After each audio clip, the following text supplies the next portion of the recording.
کتنے مسلمان قرآن کہہ رہا ہے اپنی بیٹی کو اپنی بہن کو وراثت میں حصہ دو، یوصیکم اللہ فی اولادکم للذکر مثل حظ الانثیین۔ کون مسلمان جو انصاف کے ساتھ اپنی بیٹی اور اپنی بہن کو تجارت میں حصہ دیتا ہے؟ یہ پورے پنجاب کا کلچر بن چکا ہے، بہن کو دبایا جاتا ہے، ذلیل کیا جاتا ہے، اس کا یہ قصور ہے اللہ نے اسے عورت بنا دی ہے۔ اگر بہن وراثت لے لے پوری زندگی کے لیے کچھ لوگ اس کے ساتھ قطع تعلقی کر لیں کہ اس نے وراثت میں حصہ کیوں مانگ لیا؟ اگر وہ آپ کا بھائی ہوتا تو کبھی وراثت چھوڑتا؟ اس کا کیا قصور ہے؟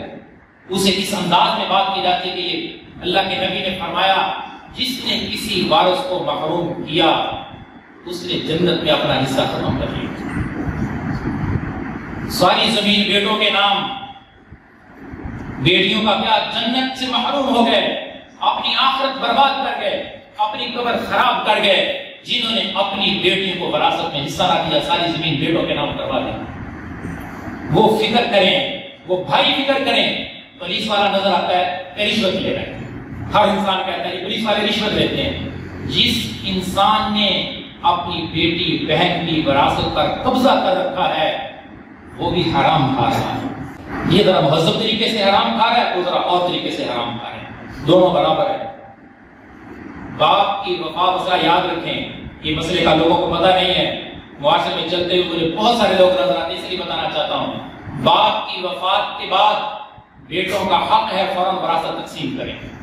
کہتے نہیں ماں بیٹھی ہوئی ہے وراثت کیوں تقسیم کریں؟ وراثت ماں کی تھوڑی ہوتی ہے، ماں کی بھی ہو وہ الگ بات ہے، عموماً وراثت باپ کی ہوتی ہے۔ جب باپ کا انتقال ہو جائے ان پر فرض ہے سب سے پہلے قرض ادا کریں، وصیت کی ہے اس کو پورا کریں، پھر تیسرے نمبر کے اوپر اس وراثت کو تقسیم کریں۔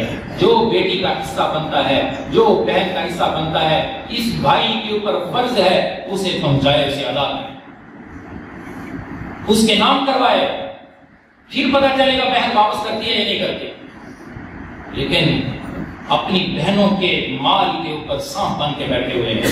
ایک بلشت اگر کسی کی زمین پہ قبضہ کیا 7 تو زمینوں پہ بنا کر اس کے گلے میں ڈالا جائے۔ آج کا کسان اتنی فصل ہو رہی اسے پتہ نہیں میں نے کتنا عشر ادا کرنا ہے۔ اتنے کسانوں سے بات کی، 100 من گندم میں 1 من اللہ کے راستے میں دے دی، فرض اتر گیا۔ نہیں، جو شریعت کے مطابق پورا حصہ نکالنا پڑے گا، وَآتُوا حَقَّهُ يَوْمَ حَصَادِهِ، اللہ نے تمہارے اوپر فرض کر دیا ہے، واجب کر دیا ہے کہ کٹائی کے دن جو عشر بنتا ہے وہ اللہ کے راستے میں دے دو۔ یہ کون؟ یہ معاملات کی زندگی ہے، بہت بڑا باب ہے۔ اسلام میں عبادات کم ہیں، پورے دن میں ایک عبادت، کون سی؟ نماز، 5 وقت کی نماز ہے، لیکن معاشرت، معاملات ہر وقت آپ کی طرف متوجہ ہیں کہ معاشرت کو اسلام کے مطابق کرنا ہے، ہم اپنے معاملات کو قرآن و سنت کے مطابق کرنا ہے۔ نبی علیہ السلام کے سامنے ایک عورت کا تذکرہ ہوا، آپ صلی اللہ علیہ وسلم کے سامنے ایک عورت کا تذکرہ ہوا کہ یا رسول اللہ ایک عورت ہے وہ دن بھر روزہ رکھتی ہے اور رات کو نفل پڑھتی ہے، قیام کرتی ہے، عبادت کرتی ہے، لیکن اس کا پڑوسی اس سے تنگ ہے، زبان دراز ہے، میرے اور آپ کے نبی نے فرمایا جہنم میں جانے والی ہے۔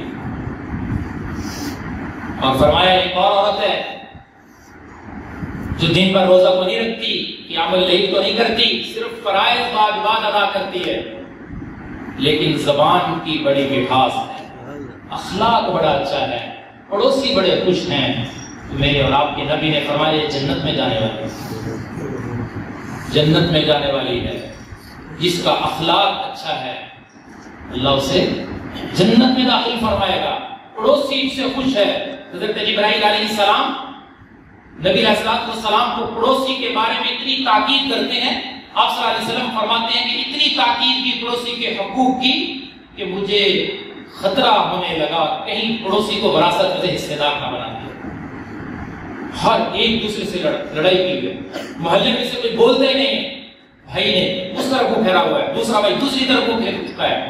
اتنی نفرت دلوں کے اندر، بغض اور کینے سے بھرے ہوئے دل لے کر آپ اللہ کے سامنے کھڑے ہوتے ہیں۔